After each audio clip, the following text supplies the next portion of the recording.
we are now very deeply concerned that the government is not only repeating mistakes from last year, it is exacerbating mistakes and creating new problems. And staff and students are at risk. That then places the people that they love and the people that they work with and the people that they commute alongside at risk in the wider community. And it also disrupts education. And in the long run, that actually widens the gap that is there between those who can and cannot access education.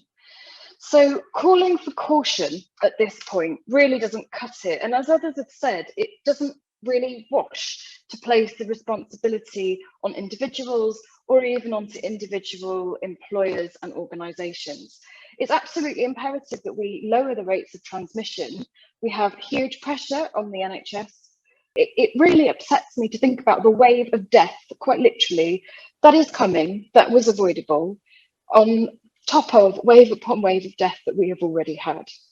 Many people listening to this, like me, have lost people, and many people watching and listening to this tonight also have had coronavirus, have had perhaps long COVID as well.